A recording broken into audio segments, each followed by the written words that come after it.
nom le kial ngoi no chu tong so le lan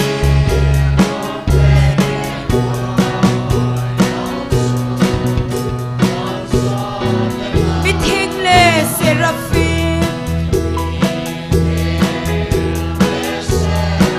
ho to va choi na chim da lo de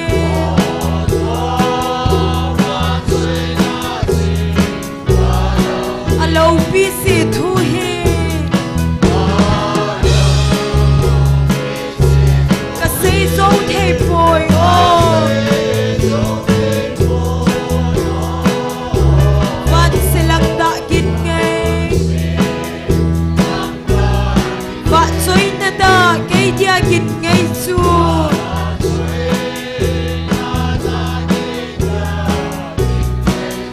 o chu mun hun dik chu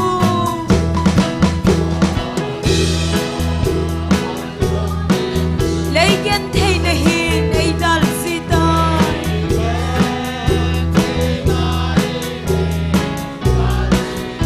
o ka nga lal na kam thiang nom nei mo sa in amen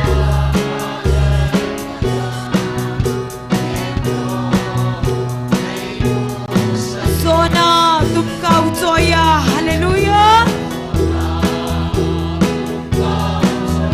o salem tha mukal ka nga lal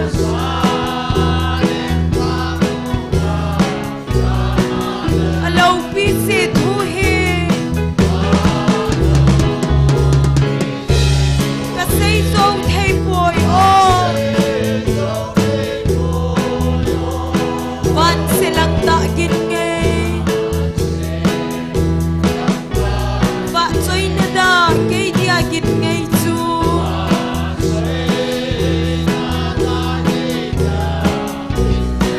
ka lung leng vai kom le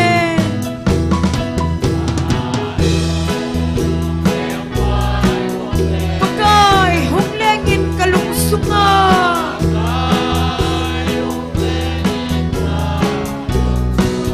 leng vai cha te chol do na mun na len na chu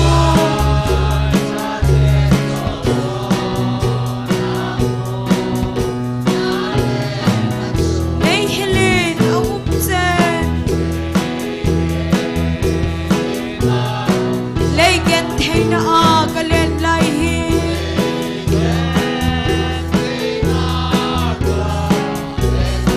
alo pi si thu hi ka sei zo thei poi o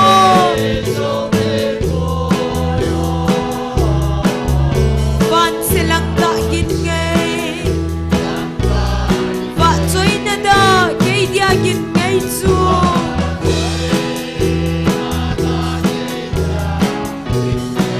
leigen thei na a hin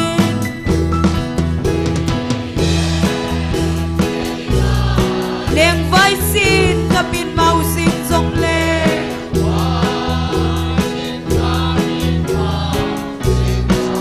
thina lui gal ka kai pha le lung sin ka pa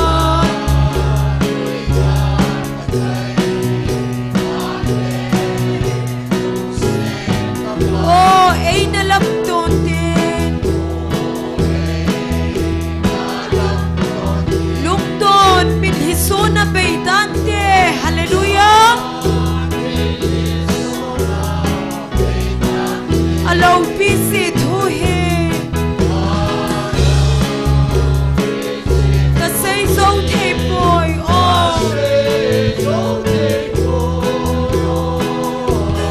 van se lang da gin ngai va choi na da ke dia gin ngai chu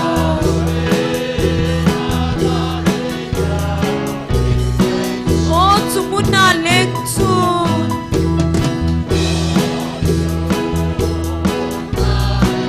ken na thu him him a sei po ve hi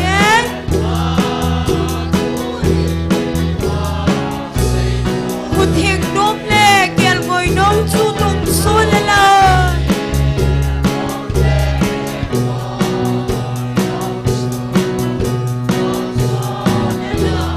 mi thing le seraphim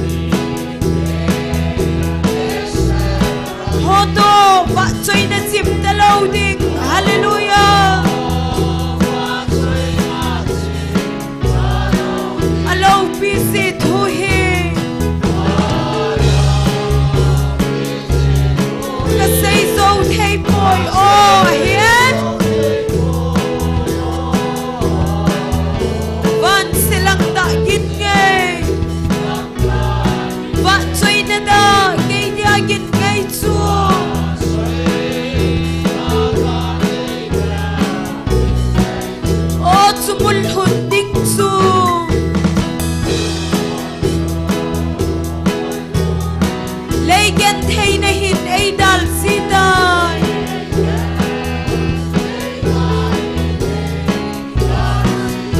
o ka nga lel na gam thiek nom nei mu sa e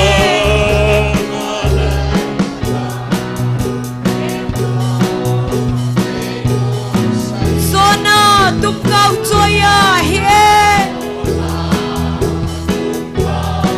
o salem tha mu gal ka nga lel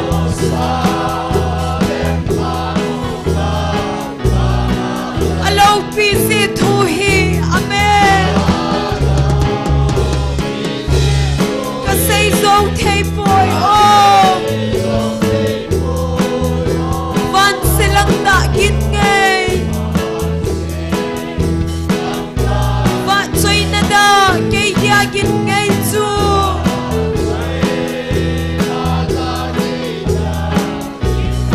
kalung leng vai kum le pakai hung lengin kalung sunga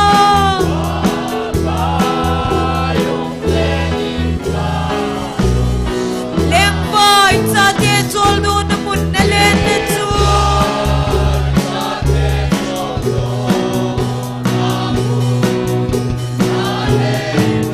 nei helen ahum chen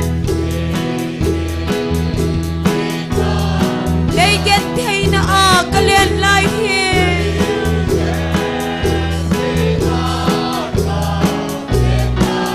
alo pi se thu hi ka sei zo thei poi o van silang da git ngai va choi na da ke dia git ngai chu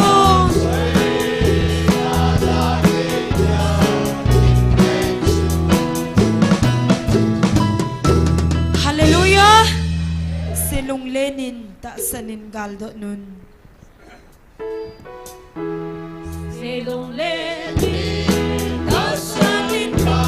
alang fan kam low pi leya leng vai cha te to la len no kial goi no le hin na thing pa chu nen lung se te aleng mui alo pina ki pa in sau hi te amen o thi san lu pa choi lan sange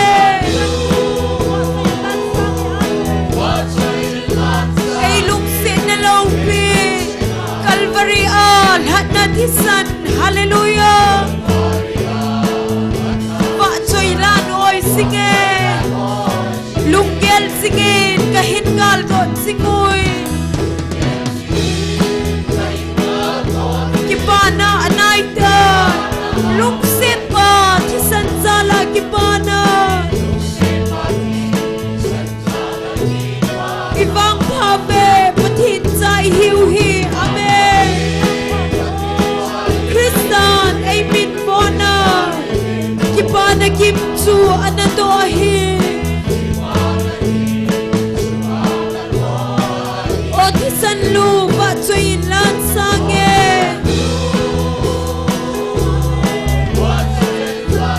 ei lung sin na lo pi calvary al hat na thi san va choi lan oi singe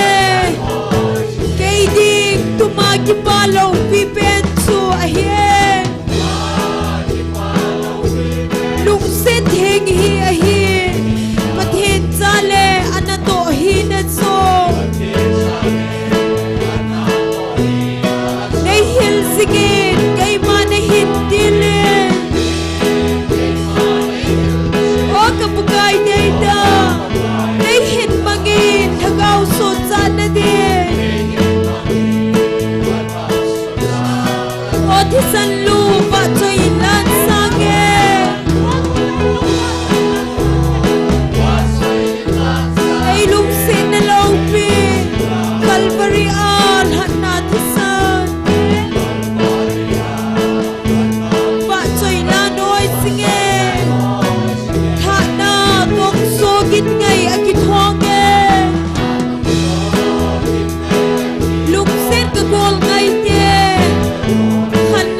kipana amen ibang kave patin sa hiu hi Christian aiming for now hallelujah kipana kim chu anato hi Hoti san lu ba choi lan sange Leilung se na laupi Calvary on hana tisan Ba choi la noi singe Kay din tumaki palong pipensu Lung se theng hi ahi Pathin chale anato hi na so Ay hil singin kay manahim dili O kapagay day da Kay hin mangin hagaw so sa na di O tisan lupa choy lang sangin Kay lungsin na laupi Calvary on hana tisan Ba choy la noi singe Hana tong so gin ngay agithonge Lungsin ka gol ngay de Han lai boy na ngay na minum tao de Lungkel singon pagay lapsang singon ahe Oso pigol day de Ilenaw lay selhet na hane Otisan lupa choy ilan sange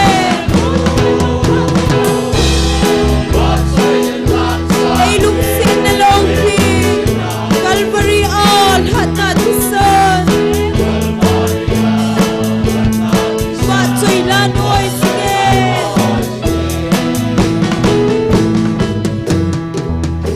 Hallelujah Ipiho ibon savin ding khomuhite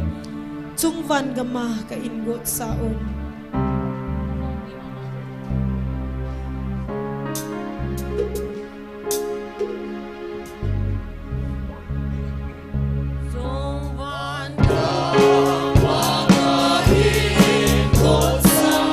Anangay to din pagkait sita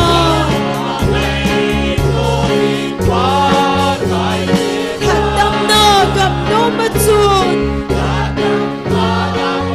Hatam sa luksit ito Loy koma ba choy la sa singdingen Kumasod ngaylong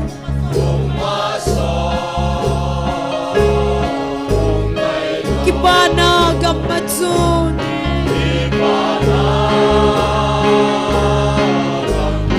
Kimget hey talong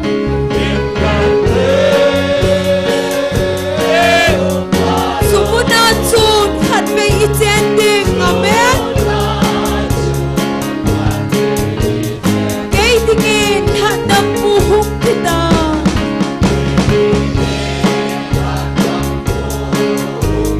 Kalagaw hu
khopia chun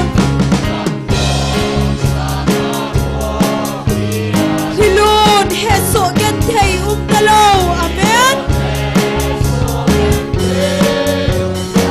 kipanala sa singge cholenat pe so ta de nu nom sing thing chung kami nom chun amen kumaso nung ngailo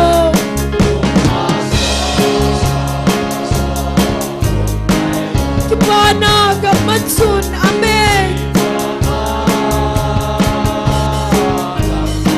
kim gen thei talong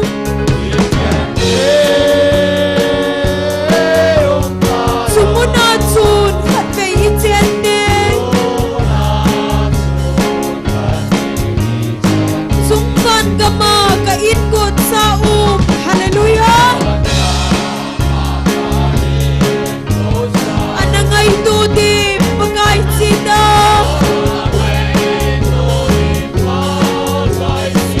hadam na gam no matsun hadam sa lung site to loi khoma pa choi la sa sing dinge kumaso ngailo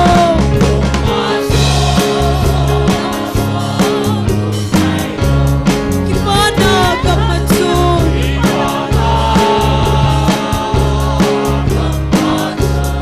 kim gen thei talo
mei tingin handam puhuk kita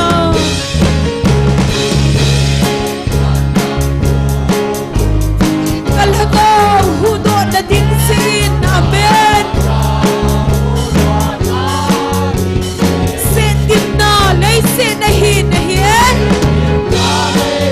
sen na kun na pel do din van gam dom hoy da sen sing tingin hallelujah kumasod ug maylo amen Ibana gamatsu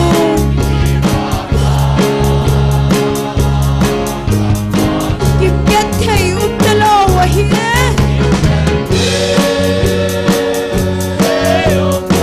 Sumunatsun kat may itending amen Hatang pi sisingding opaga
Hallelujah.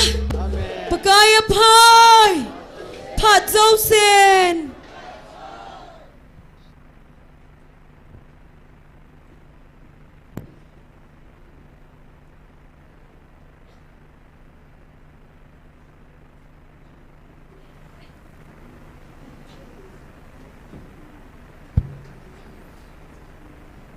Patinin damna pat pa pan hoi pikiduvin tunizong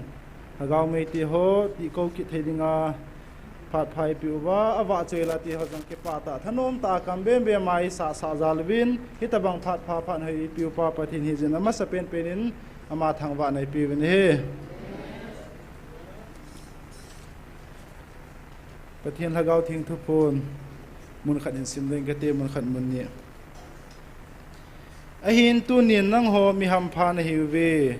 nang hon ta sa phat chom na le pap sit na chun chule kilo sit na hichi ho zo chu na koil hawin thagawa ke ma angsung na hin ki beluwa ta sa phat chom na sangin thagawa hu hing na le phat theina chu na kiran zo jiwin ke man thagawa phat theina aton so na na chunguwa ke man ka koya hichi ba na ta sa zong ke man phat theina kalon le sa ka zuiding na hiwe hizi chun nang hon pap set na le kilo set na ko na hin dal hawin na hin jam sanuwin ke man nei bel zo jiwin ke man ania lhagaw wa jong ta sa jong na chungwa tang talowa hichi phat theina chu kalon dim sa ding na hiwe thu kam cheng ti hoi sim do na ti ho zo siu pathin bon sa wa jin phat the bu piu han tuni hikiman chana dingo program sinha ne nge tunia tauna elam kai pi ding hile evangelist hin mang hung intin pathin wa choila esa pi ding hi khana gol hang lena nunga wa boy pa jang khusei nu thi thim amo changa kona hi pathin wa choila ne ngei ha diu he tun ama sapen tauna ne utin jing ni ko hi counseling hung hi tain cha jong hi pathinin NIKHO counseling ho jong buinam lo hi la ki tu ke chai mu sat heina ding win tauna na committee chu ke lel hagawa hu hing na nei nai lo ki he chi nai lo ho jong mi tam ta pathinin in sol pi wa NIKHO hi hagaw mang thai hu do na NIKHO hi theina ding in pathin ko ma tauna na committee chu ke le ni na hin inam sungwa tu chana pathin hagaw thing thu pon ta san the nai lo ho hin ta san theina ding hi in chu ke le ta san ho zo si jong thu ha ta lungning ta panila zo jing theina ding win tauna ขัดและขัดนักกีตาวกับตูตีที่ตัวชนหินที่ทุมนาหินเก็บปาทุเซนาตูนิสันเกียปะเทนินดำนายพิววาตาซาลฮะเกาเอเวียนบิดวากาเลตัวลุมจังเลเก็บปาตาถนนตายก่อยหูฮีปะเทนพัดเทจันนาวฮิจินปะเทนโกมะเก็บปาทุเซนาในยุตินฮิเจงซีดิงจนเตาในยุตินเตาเจนี่เกมันเห็นในตาเงี้ยตัวนี้บอนสาววินในเตาฮิตี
ก็คิดว่าเวปะนัดซาในไงลูในลุงเสียนังมาในจันจาลวานางสงคิดว่าทุกเกษตรนาทีเขาหิน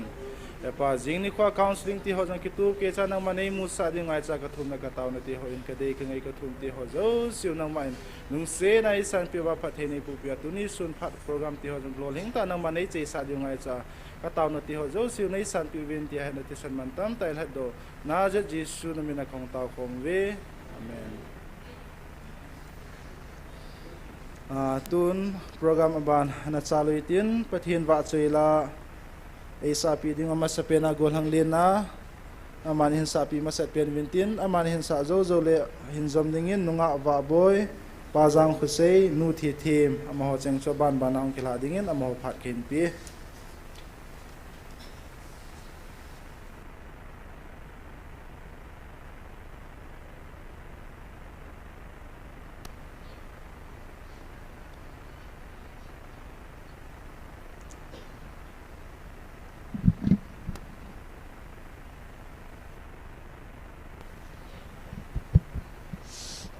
ตัวเกณฑ์สะดิลาฮีเกณฑ์กอมปาวะกัสเซมากัสสะกะลอยโหตไอโหปาวะไอมีปาวะ translate เกณฑ์โบลาเกณฑ์สะดิ recording studio มุนฮี GMFDI music จางคุกายคงใส่singer Lena Mangti pakai bat soy na dingin saing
khel gam tai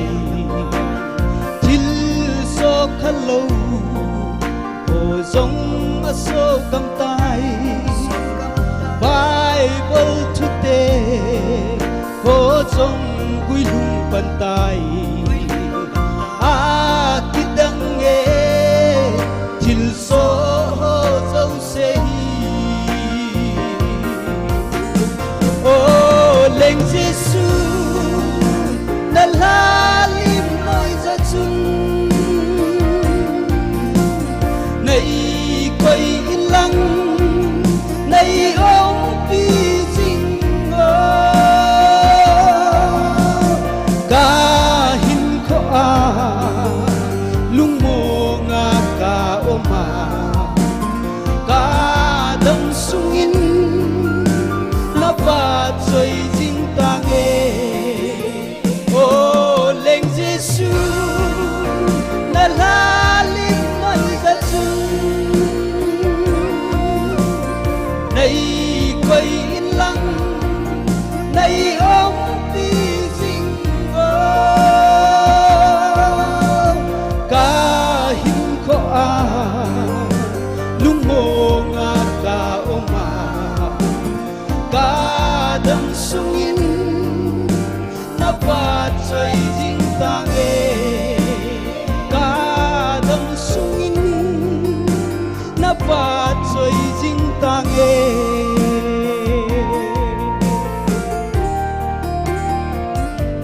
Thank you.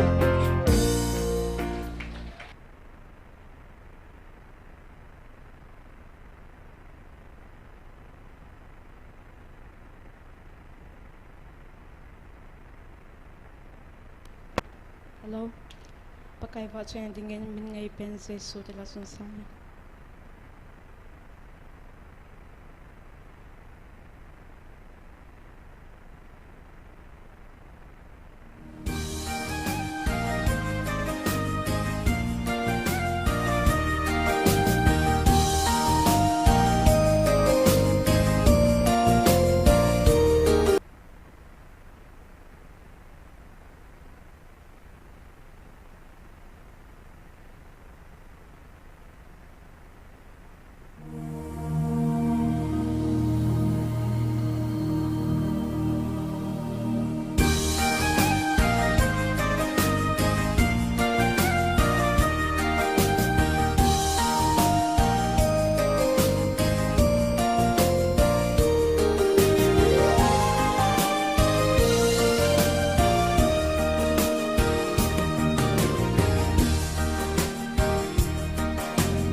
hát sung nung bát thi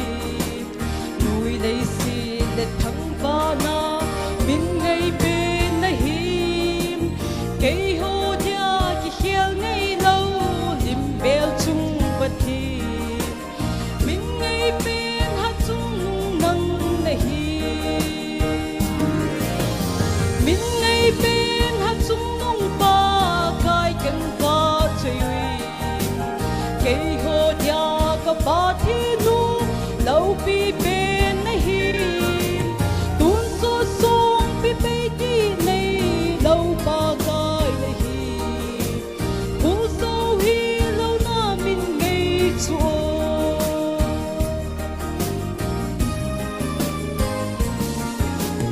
lam lâu le bi thi ho song đam sa thei na hi mu kiu ho ding a hin na bi thei ba na hi isa kai na po thei isa kai na hi lâu bi bên hát sung nung pha cho you min ngay bên hát sung nung ba kai kan pha cho you cây hồ dia ka ba thi nu lâu bi bên na hi tun so song bi be ti nei lâu ba kai na hi hu so hi lâu na min ngei chuo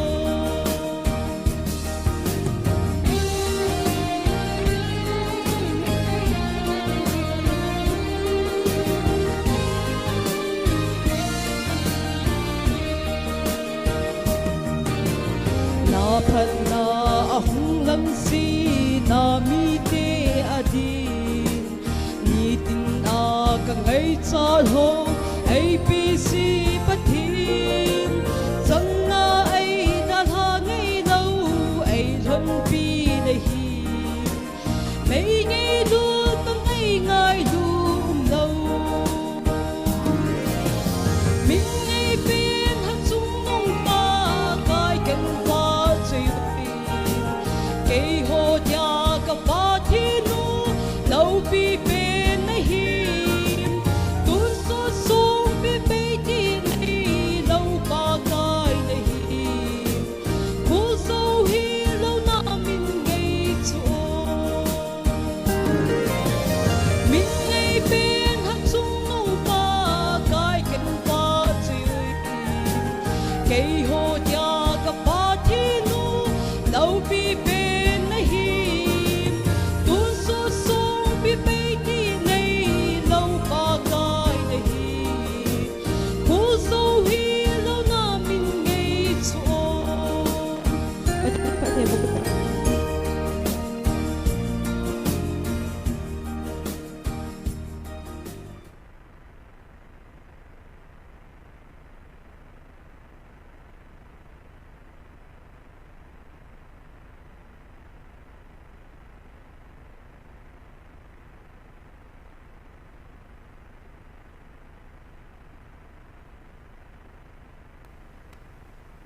các cái bài phát triển và trời la sadinga guna hin koi lam kai ho chunga kai menin ki pa thu kain pongin và trời la không ki gin na he in jong lung na chim se ni satawin e pan thu po na khat ve e pe chung van gama ein got sa ti chu kan sa ding he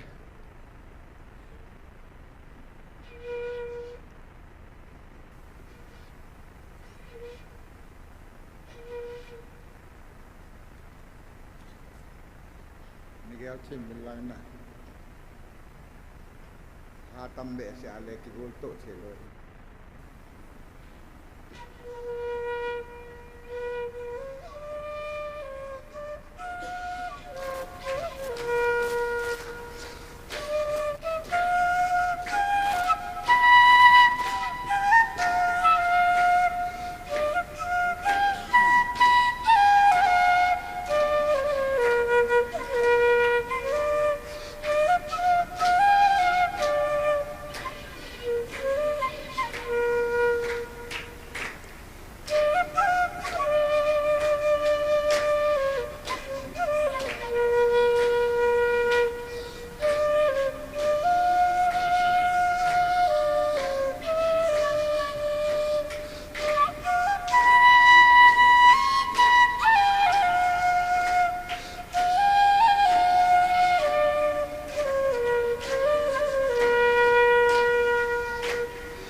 cái điều vậy không cái phần phang này nè coi là cái chủ rồi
ปัทินปัติบุเปตาวให้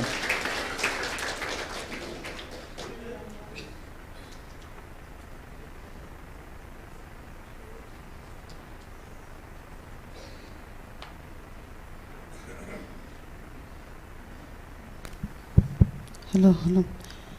Adia piding lau nei ngai lut na ti lai sang.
Bathin wa chơi la ngay ta hin sa do pi ho zo siu chunga ki pa thui seven am ho zalin pa pathin thangwan ai pi ve phat aban hin chal masangwin tip na khat pam langa song isun khu i chan ham khat chu ina sung do tawin hap tamasa collection na bol chun tham khat awa zep na lai lam kai wa kona he sa dung zuin hi chun jing ni khoyong le hin hi chi sun thing theina ding win collection ine kham khamona dol khom ki nutin ana ki tho khom ki nutin hi chelai pam langa I tauna ding o hen lang elo le gari kinga na ding hi jong le thup phone ni le hin mi tamji mama tawin I he su ke hin tauna ki tup ji point pam lang ho ken de du hin I so hi ki sim tup na dinga jing ni khole hin song so na ding in ine kham khamo ana dong khom ki nuti ti chu mi pi ho hinga tip na ke hin nei he jing ni khole chi collection chu in nei du he ti chu ken he sa hin tin tuin Taona Taona ailam kai pi dingo evangelist hin mang pathin phathei bo chang puma phat lo dingin ama phat na pe taw te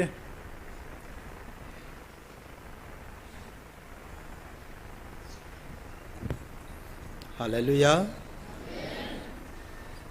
Pakai pathinin ilung sinvin kiyong ilung sinin ho jo sian alung sivin avel velin pau pathinin thang ba we tuni kiman cha ding wahin ni ve itaw di wahin masan pathin thuma ma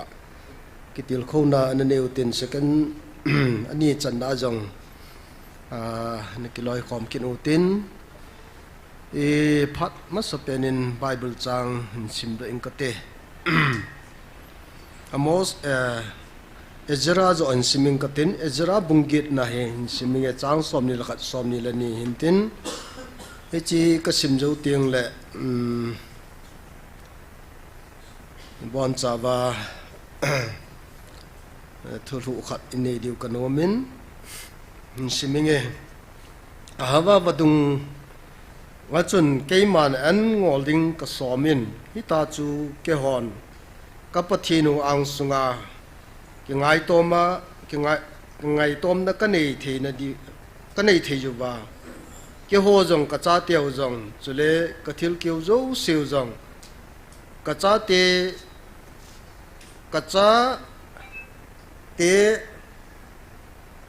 phatet cha ka jot naw ka hun su ke theina di vin pathi ni nga taw theina din ka bolu ve ijina miti le hitabong hulgama kachiwa kachina wa hi melma tia kuna ei hoi do na diu leng pa hi nga sipai phabep le sakol to thimi phabep thum ding chu keiman za cha nan ka gyal tai aji chu ke hon leng pa za chu ke ho pathin chu ama hol te dinga phata thahat ne ya hin ama sumil te zo siding nga alung satna tha ki song jing jing ahi tia ka sei saw ai tai pathine thui simu bon chawa ding phathei bo ta han ye bonu vin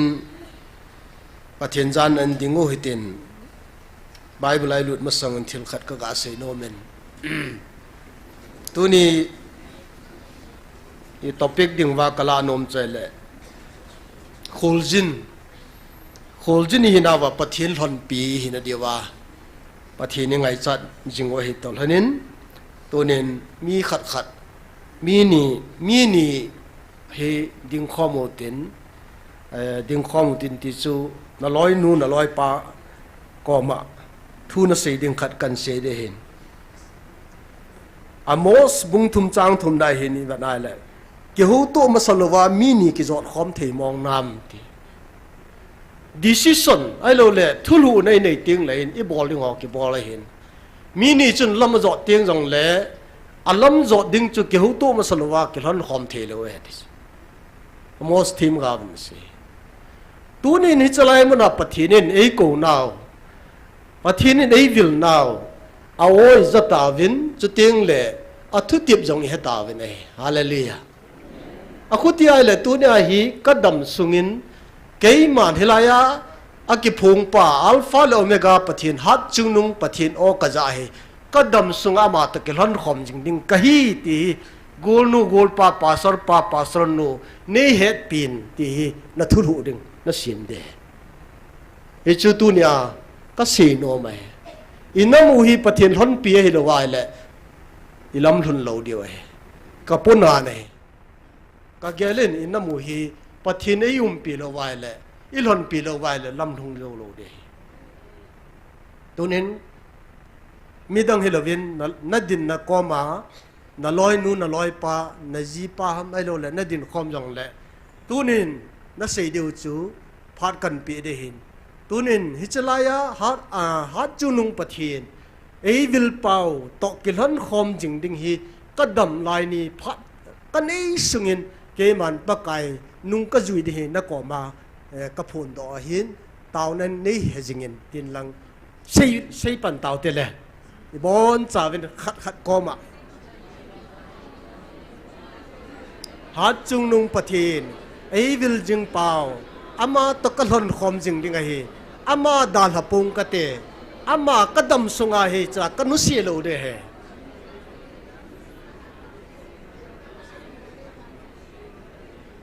he nge isai jo tau le pathin ja nen anato ki tau te na ki pawa elai buna ata san cha te hi tu na nung tol lo ding le i pi hi jong le i ta bong ha sa phat ha sang lung jong le pakai ke nung chon ta po nge nang tol hon khom dinga pan kala de tai ti na ki sei pi usula na ale ke wang nung chia tang ka te na ti diven hello de na e chu thu tip in o hin covenant khat in sai win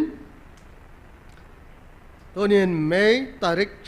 saginia thu phon hin sim da eng ka te tarik saginia pathen lagaw thu phon tunin na ho lung hada hi win ke man ka pi na kalhon pi na ho jong na hon na ki het naw ve aji chu keima na chungwa ka kitep na bangin na ta san dung zui wa ka pui ding na hi ve hallelujah tune na ma chi na a ki sung hon anangai phawin tunin ka o za theilo wa satan dinga mun ot o a hi bo ve athu aling ke jin a simpo vin ama ho dei bang le de na lai bo a simu vin a che pi gam ta ve ka thu ke ma de nain amangam ta ve hi chi ka thu chu abon chan simu han lang abon chan ju yu le ke ma de na dinga le khat cha ki pe pon te ama ho de lai za ama ho lungel le ama ho het na in keima e de ta ve hi chu ho khu mi ham se he ve a hin na ho wang mi ham pha na he ve ka o na za wa hi chi keima a ko na hin na tui don kha zo se mi ham pha na ta ve hallelujah i wang phamong mong ve na pathin oi za vin pathin e vil now he vin tiếng là màn hạ cang lo wa ma pui na no ya i chanu i chiu hi akidang be sen na mi izani ni tabang sei jong le i het now le imu til mu hovin hi chun ei pui wa hi ya chu ei pui na pa hi i tu dat po wa le pathinin i chung wa na to ding tam piu me yezun bible kan sim na in tunia ka sei nom pen chai le khul jin na hi pakai hon pi na bejen koi ma cha vai lung ding vai kun lol hing ding ampu na he ya chu ezra thiem pu pa hi to nya kan sim na chen babylon na so tan na wa hilaya tu na hi chi thiem pu pa lam kai na jerusalem hong ki lewa chun azot naw mun ho ahung lai ven ahawa wadunga an phau chun aman en ngoling a som tai aji chu ka zot naw gam hi ka thil kyu ho ka cha te ho to phat te ta kim sela ka zot naw mun jerusalem ka hun so thein devin en ngoling ka somin hi cha cha an ka ngolin la ka pathin kom wa ka taw bun a hele aji chu leng ho sipai ho yong leng pa sipai yong ka ngai cha pu win tiếng lệ sắc col tàu thi mò dòng cả ngay cho đi po viên à dì chú hát chú nung thân này bên bắc cài chú tu nia hi ama pram các cái sồn nào ama bố hi gì à chun ama có mà cái tàu này lệ các khu dân nào đắm xe lên cả hông ta về hallelujah tu này zara thêm pupan alam dọn nào hơn là thua bắc cài có mà mai sao mà xin tu ni ni venai le ho ngi tu na en ngol ding en pakai nei sei povin hilaya meiti kong jing vin tin ni se jing taw vin pathin in ei pui jing ven ha chung nung pathin jalen tun san gen hada lovin yum jing ve akidan na chui piam tela pathin in ama to lon khom jing ho cha pui jing ding mong he ama dal ho ding awang chu tu ni a he kinap nom lo he mi hab se ve ti chin se do chukil le exodus bung som thum la tum chang som la ngai simai le mu sin pakai za ai tin seyin nang ma mium pina chun ei lon pi lo ding ai le hore mu sang a hin ki ho ka pot ta lo di he ti hallelujah even ale tunin egypt gama kum jali la som thum lam chu soin om vin ai la pathinin israel cha te chu pui do adingen mu sin mang chain ai le ahungin ai le cha chun mi pi phun noin abang tiang le abol khilo tam ta jin pathinin an jeb jevin an sumang jevin kora cha pate hon jong ama do jevin le ka po ke sain cha chun aval lum sa jin mi jani la som nga yang thigam bin ai hita bong chun pathin lung na na so do teung le pathinin mel ma te khun ape do jive hi jong le vai pi sagian do win hi ti chang ahung vinai le mu se wang hin pakai to kam la kam ki su tuin midang hilo midang bonga aman a hi pon ama hi thiem ngau jong hin mu se hi ya chu pakai ki kam go pia abol di jo se tu chung bonga hi i ho ei pui nau bonga hi mu se hi da chu advice na bola hi a cha kam chang ta na ho pia na pui ye pathian thang wa num han lang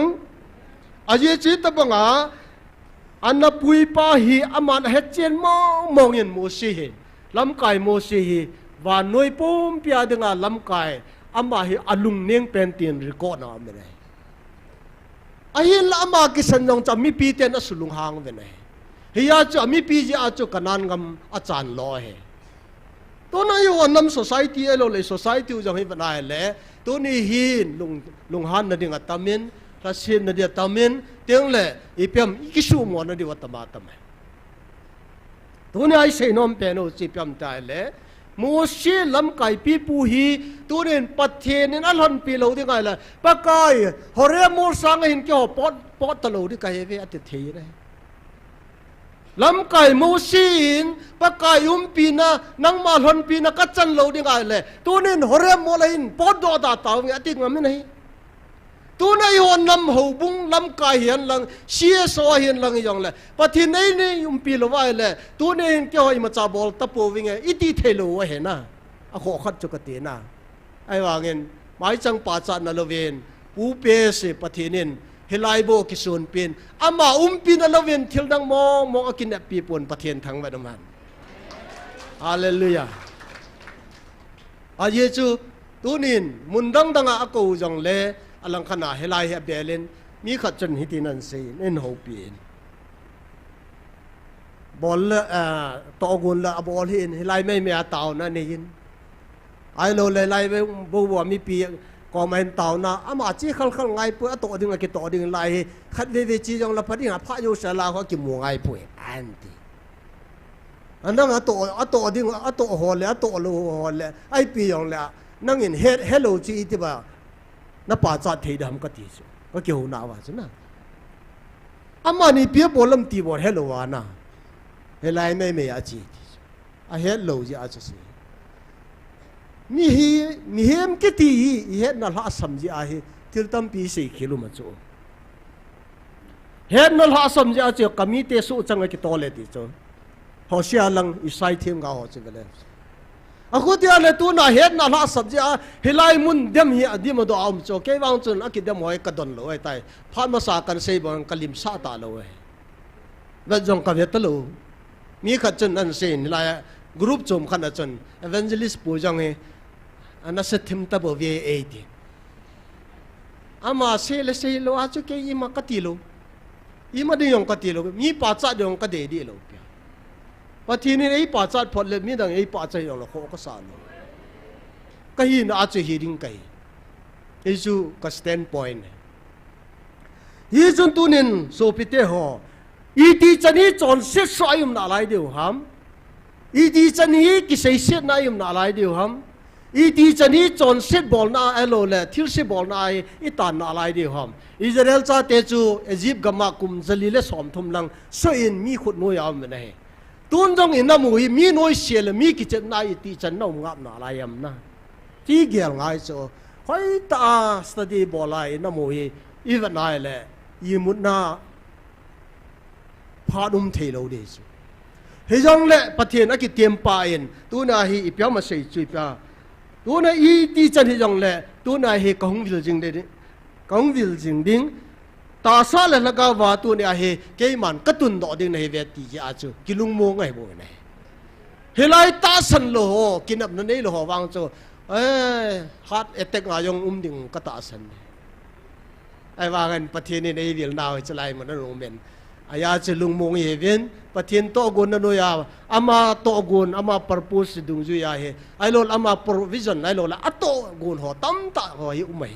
ya chu tu na i hoi lung mo no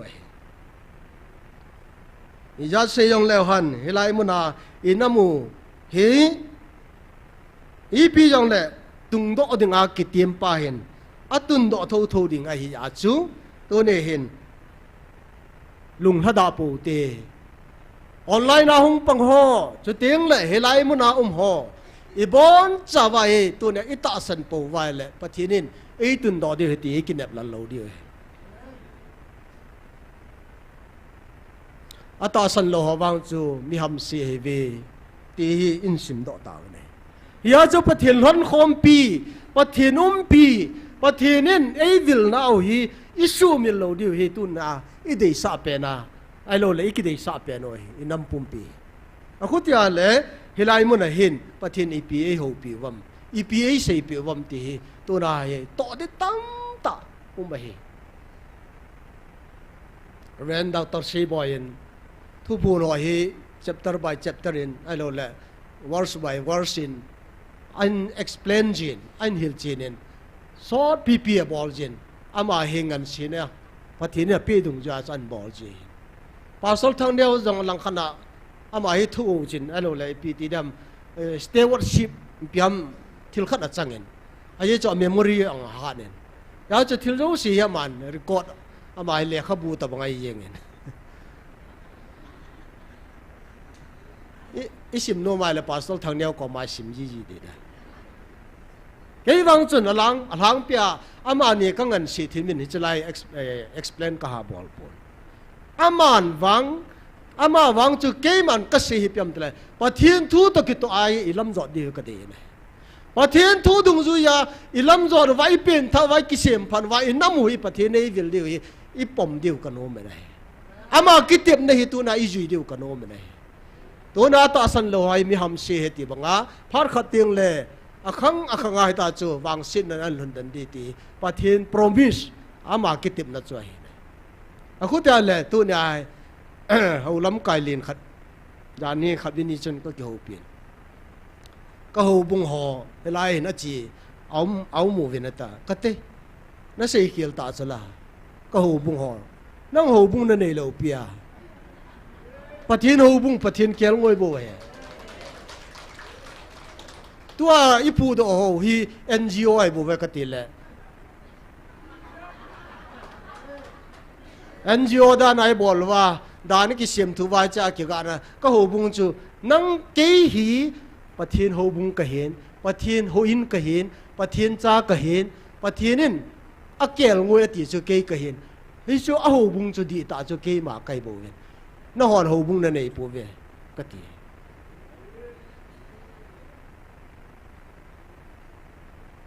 a kom wa khulai leng ka che ding helai che si ho hi ka ho pi de ta i pi ngai dam chi hin ka ti so ma kha jong api taw ta mi anu la pi ta ai ding pathian na to na pi sume ai pi boi dam anang sumlan tong kha po vin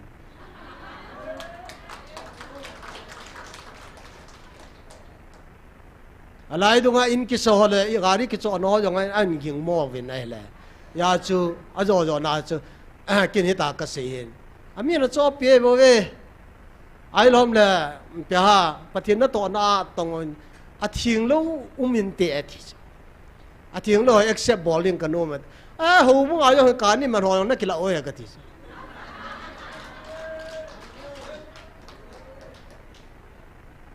black business ho yang ai lo le contract ball ho yang adi ta ball khat cha yang ka he ki tela la ki sei khilin tin ka he be se lo ya ju ka se ya chu tu dia he ông cái tụ hỏi cái bà ta này accept thôi lòng hay là counter nó ball cho đi lâu hết ý chân min bắt thiên na to na cho alung lại bồ lệ bắt thiên nên adi cho ahi bồ là phải yên ấy ya cho na bồi pi về cái gì ai lại thu xây đình dòng cây hòn bồn til khăn na cho cái gà hậu pi ai là mà nên bắt đôi ya cho cái kiểu ê ngã ta tê ta san thu hay yên ở tiền anh nói nên bắt đầu rồi là cái xây lúa cái tiệt cái ngạo họ này ta hi dân tu nên số bị tiêu bắt thiên hòn pi hiểu nam in nam mùi hi bắt thiên nên nó hòn pi nào nghe không có việc gì là cái nôm lô sát tan nên này hòn pi pi riêng của na hi chú ít tụ mù ham tu này ít tụ mù hi adi lo ai in nam bom pin bắt thiên hi ít cái hòn pi ngay yên ama mium pi nó chân ấy pi lo vai lệ bỏ dòng bỏ data nghe thì ta tao hả nó hơi mà cha im mà cha bỏ ta bỏ nghe ai lâu li demand dòng bỏ data về bác cái tu ni hin hilai muốn là bỏ nei đàn ta về nghe nó lo nei lon thì cho tất cả thì cho gelina joint prayer fellowship cái tao về này lệ popular government cái xiêm đó hi vana cô na phát thầy bu ông là đàn này saving ken achai na pena thu ka se chu ikita lo je wa email mate to demand khat kin ya email mate to compromise ding nei dei chu tu nai mikita lo na me ve ka ti so a mo sei zo ke nu ai kin a khum khana ka bol ni so pyo chung langa ho atama tong leader ho atama tong ig ngai lu thei po ven pathin lai ho ven i tau ven khat cha ki man yum po ve ka ti hít ta bong ngày luôn nam lo wa pathinin ngày luôn na katun ding he itiu hin tu nya he ve ven iki ngày luôn masang seven pathin na tong thei lo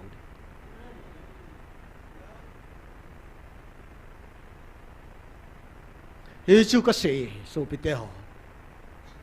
iza ka hi jong le tu nya ei lon pi thei diu pathin ha chung nung chu i bel tiang le lo lin nei ma zo si hungum ding a hen tu nya he amma ne yum pi lo vai le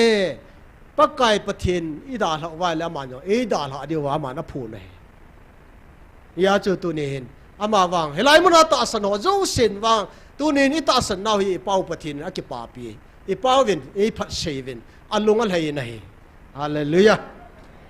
ye chun tu nen hada lo vai pan di hi tu na pakai to lon khom u ti inam pum pi yong pakai to lon dingin decision lao ta ka ti ku ti tiang la pathin e tun di ti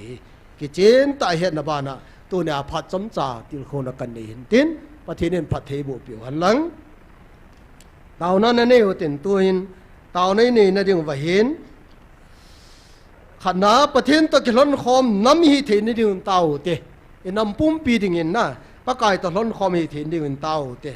awana pathin lagau thing in ei vil nau do dal ho jo se akishi ni ding tao te ka ti a bor khelo lagau thing a tai tom je ven na ki shi na nei thin yo phat ki le ka in pathin ko ma tau pi uten athum na ata san lo ho hi za la pathinin hilai mun ke hula mun tina ata san the ni ga e na gon je ven pathin thang wa uten yo khala khat ki tau pi uten ha ta pan the I pan then di ven to ni hin pathin hat chu nung ei vil pau ko ma tau tin tau na nei ho tin a chai na ke man hin nei tang ka te bon chan tau te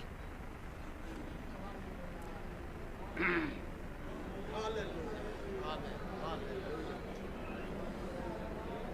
thiang lo bi aberin kathang lo de chunang ni ki pa pa asan lagawa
Hepa ni ngai luvi ni lung sit jing na lai vin pakai lai mona nang man o pakai pathe nang ma ko ma tau thei dinga dam na e pi jing nang na hi je na ko mi ga avelen ki pa thu ka se hepa tunia jong hilai muna o ngai chan ho thum khom thei dinga hilai muna pakai pathen kiloi khom thea nang nei koi hi alo pbsn pa nang kathang ba vena he hepa lung sep tan nang man ka taw naw he lol hing ta nang man hepa aga kamu thei ni wa phathei bu dingin nazar jisu minin ka taw nahi amen hallelujah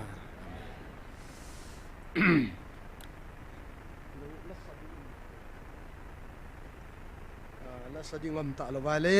har khat ana chi zom kinoi tin Jacob bungli na he kaga sim do nom kinin Jacob bungli changli na he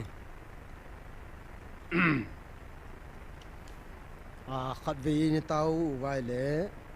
chai de wa hin chalai thu hi chomcha me ke til khau kit hotin wo nu mei jong ho wa noi to ke ho thei hi pathian gal na hi hello na hi vem hi a chu ko hi le wa noi to ke ho thei chu pathian gala ki siam hi pathianin phathe bo pi ta han wa noi to ke ho thei wa noi to compromise bol thei ti hi in sim do ne tu lai Christian ho tu lai pathian i hu na wa hin kadat mo ta khat chu in saying katen tu lai thil su yang la hin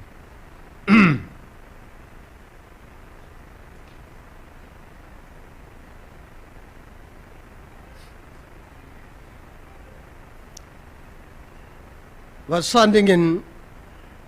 ho lam ka hian lang ko hi jang le tuna ilunggel pau hi tham khat ga si leng kanomen ate ka na khanen icha teu sukul kai sau den doctrine di ham di lo ham yong i ve khal po ve di hi jong la kho lo icha te le kha thi phonai le ei ho to ki tu hi jong le sukula chu admission ni bol abana asukul i kai sa wang wa chu mun chu ma hi tuition ni la sa kinu chu he ro chu la na asukul kai na chu sun lai kai sau achu ma tuition igala sa kinu chu ale athit be che na dinga chi to banga chu I bolo education line na abana sukul nei te chun kyo sukul na kai sau hin achu ma tuition na la thei lo di ati kha wam ati kha lo piu chu na inom na che wa tuition na gala chu la na igala sau chu ale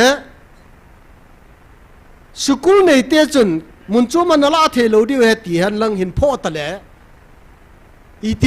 iti na gel dem ipi na gel dem ti hi question a sukul te chu noi mo di chu na ai wa nga den mom ta khat chu kan sei de tai tu chu wa hi I sukul kai nau ti tau ti I mai ma ho bung chi a sukul ing kai yo thagawa na isukul kai na isit ta je wa chu amun chu ma tuition hung lo chu la ya he ne hello ka sei dan he them wan man wam special la class chu mai la we ai chu ho bu hon ama chu lo na association hon an ma ta chu cái school bo kai vin mun cho ma tuition la he vin ati adi the dem la chi chu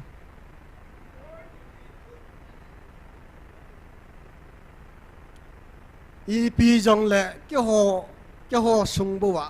le kha simu vin ke ho school bo wa kai vin lang muốn đăng mò ngàn nó lạ lầu đi tì tộc cái tụ số đi thầy lầu mò ấy real education này lầu chun iti lekha chapang ho hil da ham lagaw lo na chu iti lagaw en kin da ham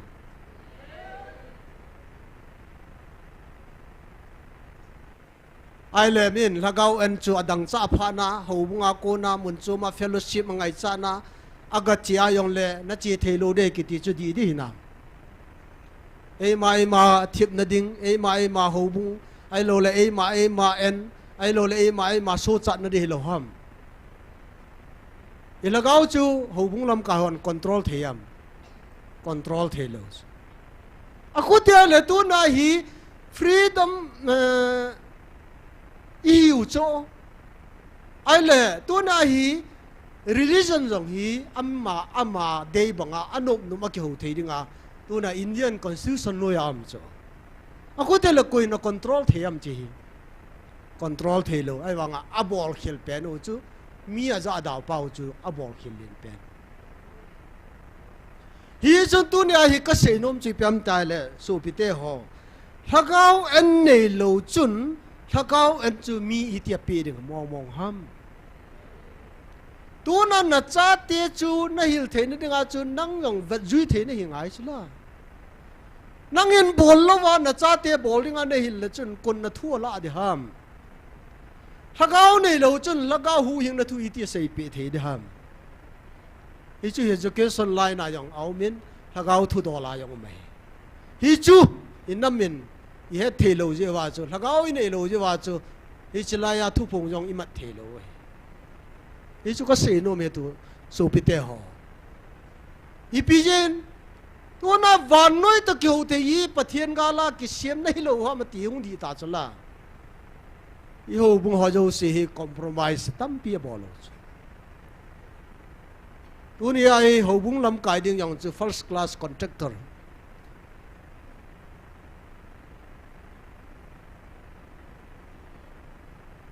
ho bung election amai jong le sum nei papa candidate na chu adinai la kai jing compromise sum gu ne hat pen chu leadership in tu jing la compromise wa noi ta kyo the lo hi chu ho bung di ta chu hi the lo ho bung chu thieng hi ding ai in pathianin alhan do a cho do athisana alhat do sa chu a thieng ni nga ko he tu na ilam kai ho hi wan noi ta ki ho thei nga nei ta ya chu amol a kun hung pod don ti i het je wa chu tu nya helai mu nai pathin oi za oi mo hallelujah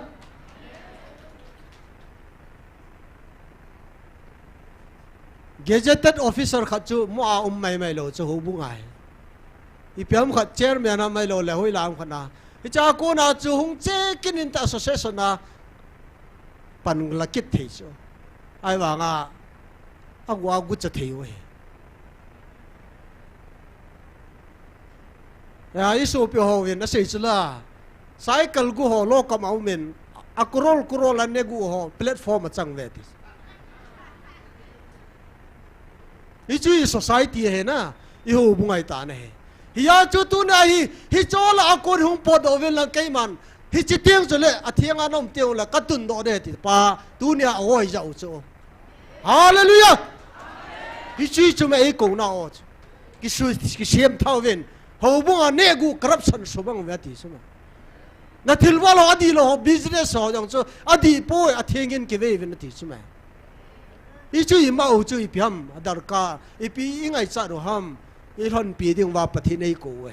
ke hon khomu te gam ka pi di te pa he tu na mel malen pe na inei wa le koi to compromise hi wam ti si het sai satan to compromise bol ta la e gamu wa satan to compromise bol ta la John sit thane na no ya jo si so e ve nei so chun tu nia hi ha do ngai hi sul ham ngai hi sangan cho ke hen na ko na akisut lo le pa kai na man the lo ding tu nan na ki hen na khului ai lo la khau chu na sut tan ngai cho sangan cho ki hen na khau chu na sut lo wa le tu na hi chi khau chun controllable la le I ti pakai chu Jerusalem a chi thei di ham na ki hen na khau chu compromise jo si chu ham la tang tunin pathinin na tun ding pathinin ei pe diu gam u mai pathinin ei tun nom je wa tu na ei ko he ti I sei no mo ne Yeson tunin so pite ho ama ho la akuna po do ding en tunin ki go che jing utin yin sung wa jong pathinin a cho ma ni ngai ko a hi jong le jing ding en ki go te ka ti e pijin pathin ka ho we tia van noi to ki cho pol ho la ai thasi dum vô nu mei zong ho ati ho to ki lai khom no ti ho to ki lai khom ta lo ding a pathin ei ko we ya chu tunin hagau thing ki ti tu na athing ai ya chu nong na thien nga yen tu na ke yong ka thien nga yen chon sit te ki khanwa tu na valui to compromise lo si idal ha dio ka no me pathin ei ko we ei ko na ogin hi chi bo cho he tunin gam thing ka pe ding na he we pathinin ei tun nom je wa chu ama vai hom na no ya pastor pa na se banga theocracy tu na pathin vai hom na no ya kho sadinga gam tum ei pe go rai ni ho inom nai pu ve I bo lai nob lo ham chon se di bol nom ji we ho bung da lau te ka ti hai poi ama wang tu na ho bung a chu athing ding ai athing ho chu ki loi khom na pathinin char sa ti chai ho bung ti chai ya chu tu nai ki loi khom na hi society da nai bol wa hi chi sa si hu ai hu na lam wa tu nai pathin tu ki tat kha nami hi ba pathin ko nei ngai leo han so nai dam di wai tai tunin chi lo loi u ti pakai nang hon pi na am lo ding ai le I ma bol ta po nge ti thei ding in na mu hi ki ko taw ta ka ti I chan chen ngang ka tin pathin ko ma taw na nei kinu tin a chai na hi pu pia sen taw nan man de hin I bon chan jesu minin dingu te din munin ga taw te ong pathin zala damna I pe pathin ko ma ki pa thu se utin nam la nam ka ki to mo no ho abe na ding in taw te so pite ho I ki to mo be se ve satan mu chi tu be se tai na abana pathinin angan sia mo po na ni ho jo se helai mu na hian lang chiteng le nam lam kai hian lang ho na to ho yong le helai a hla cha ho jo se yong pathin man the hin jing ai jing na ding vin taw te a chai na hagau mang tam taw ma he chi gyal lo tin tunin taw na ne u tin tuin taw panu tin pu pe se na chai na ne de tai taw na ne pan taw te hallelujah hallelujah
lâu bị chung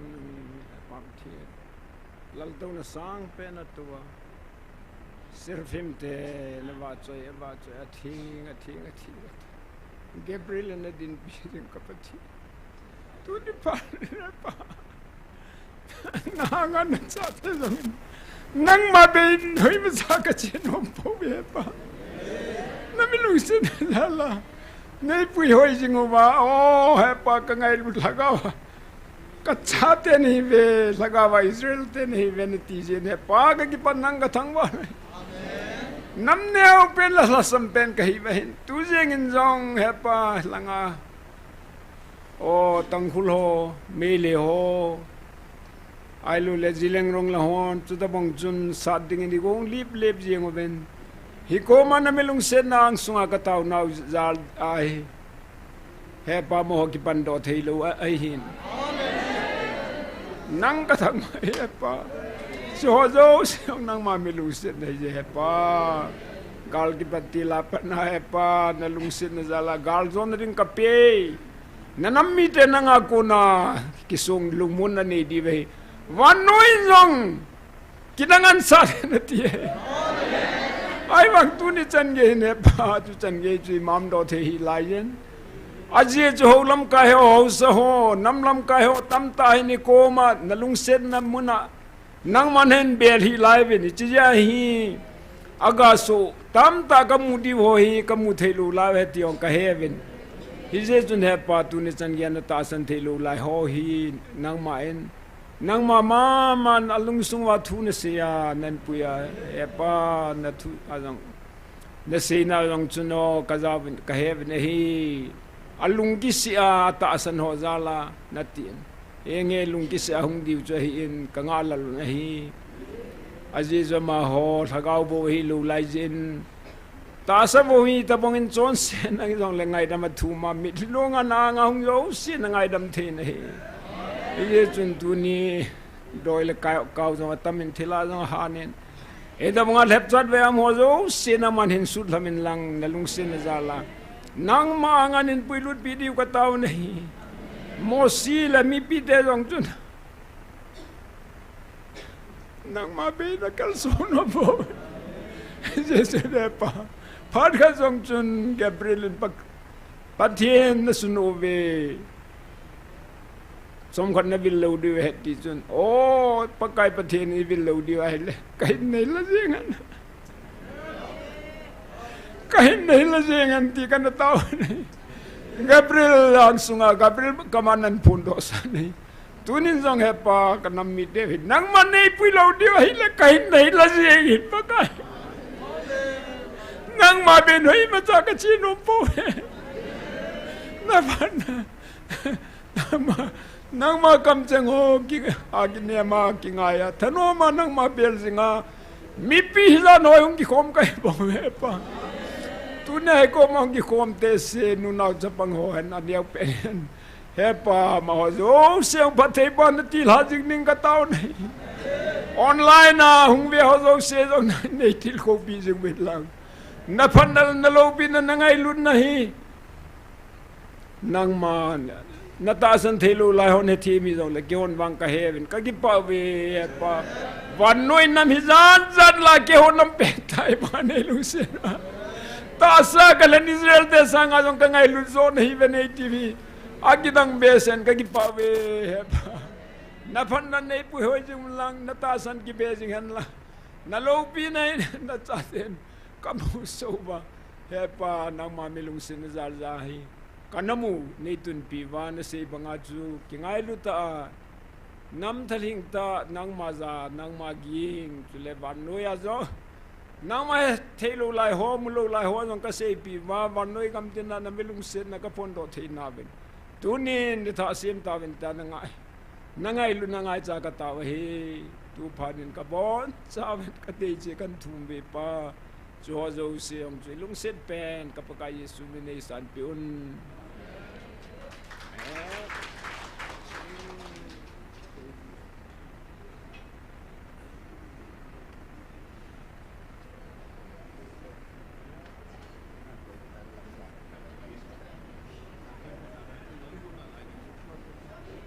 Hello. Jingle tuna paten la saho pasar ho maman. Lam kai ke diwa he. Ni. Tuna wang cha hung ge je bu na. Khong vo pan yong khong vo hin lap talo. Pasar sei boy le pasar ngam nu nien jong laki pat jo lang pe hong na anung lang pe ding ka ko la na. Jing wang le na ge tau yong le minute som advance in hung te yun ka ti. Long seten sa cha ho tu na le lam kai pan chu no mu chla na. Online na hin biao no gi dang sa diu he. Ai ti ja chu I ma jo sa lam kai ki ti chu sa cha ho hi di hin.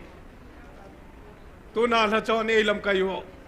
Thanom ta lam kai pi yo na chung wa ki pa thui se yun.